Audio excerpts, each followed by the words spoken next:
Hello, welcome to the Redmen TV. Liverpool have just drawn 2-2 away at Sunderland Stadium late. Tough to take that, to be perfectly honest with you. I don't think we were good enough. Sunderland played well. Obviously, they get the 2 goals through penalties and stuff, but we should be putting that. We should be putting them away. And we've both had a little amount of break in between the last game and this, and they looked fresher to me than we did. I think we lacked a bit of a cutting edge, and there's times there where we could have put the game away quite easily. Manone makes an amazing save from Daniel Sturridge after the Lallana 1-2, and he's had a great game. I think 13-14 saves, something like that. But you just want that little bit of sharpness from Liverpool, a little bit of creativity in the final third that was lacking for large parts of the game.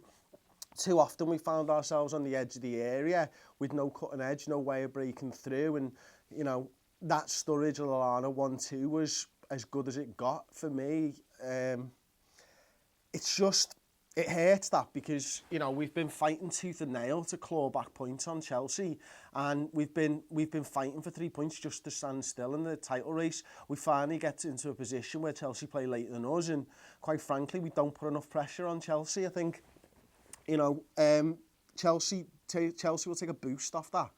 And that's the thing for me now. I know it's a tough game at Tottenham and stuff that they've got, and I truly believe that Tottenham can win that game and, can take points off Chelsea, but that'll give the Chelsea players a little bit of a lift tonight, and they'll be buzzing off the back of that because they're nearest rivals and the best team in the Premier League, bar them, have now dropped points away at Sunderland, and it's going to have a lot of naysayers will be coming back out the woodwork saying we don't put teams in the bottom half of the table away, and you can't quite argue with that, can you? After Bournemouth, after West Ham United, and now Sunderland, they're games that we should be winning. But if you take it back and you take another view on it, when you take Everton, Stoke, Man City and Sunderland, and you say we're going to get 10 points out of 12 over the Christmas period, I'd have taken that before those 4 games, to be quite honest with you. And you can look in games in isolation, and of course you can look at football whatever way you want to look at football. But for me, I'll look at them as a group, and as a group of games there, 10 out of 12 ain't bad, to be perfectly honest with you. And we're not out of the title race, I don't think we are yet. We've still got a chance, we've still got to play Chelsea. Chelsea's still got to play some big teams between now and the end of the season. Don't let that get you down. I mean, the result, of course, if you hurt off the back of it, that's football, innit? We're all emotional human beings and we invest a lot in football, but ultimately, this Liverpool side can still create great memories for us this season. And that's why we follow football. It's for those moments and those memories. It's not always about winning all the time. If football was just about winning, let's face it, Liverpool fans wouldn't be Liverpool fans anymore because we've not had enough success in our time over the last 10 years or something. But this Liverpool side's tired today, and that's the reason we haven't beat Sunderland. It's not because we're not good enough. It's because of the circumstances that we've played the game in. And fair play to Sunderland. They played well. I think Januzaj had a good game. The goalkeeper as well. 2 centre-backs, defensive midfielder, all had great games. And they stepped up big time. And sometimes you've got to take your hat off and say, look, do you know what? The other team were good today. I don't personally think that the first goal was a penalty.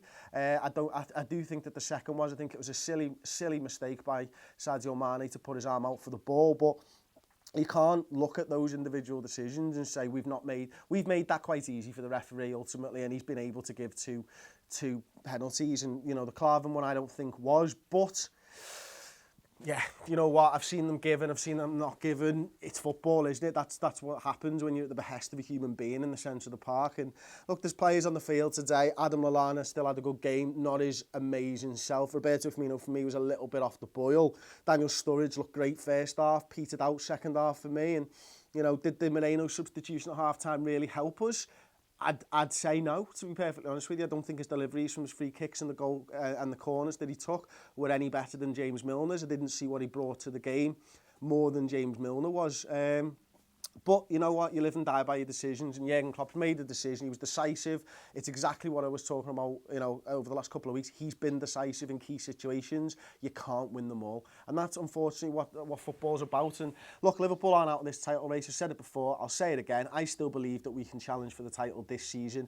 We're 5 points behind Chelsea. We've got a game in hand on them. They've got a big game. Let's just hope Tottenham do us a favour. If you've enjoyed the video, give us a like on it, subscribe to the YouTube channel, and check out the rest of the post post-match content. I'll be going over to do my player rating show now, so do check that out on the Redmen TV on YouTube.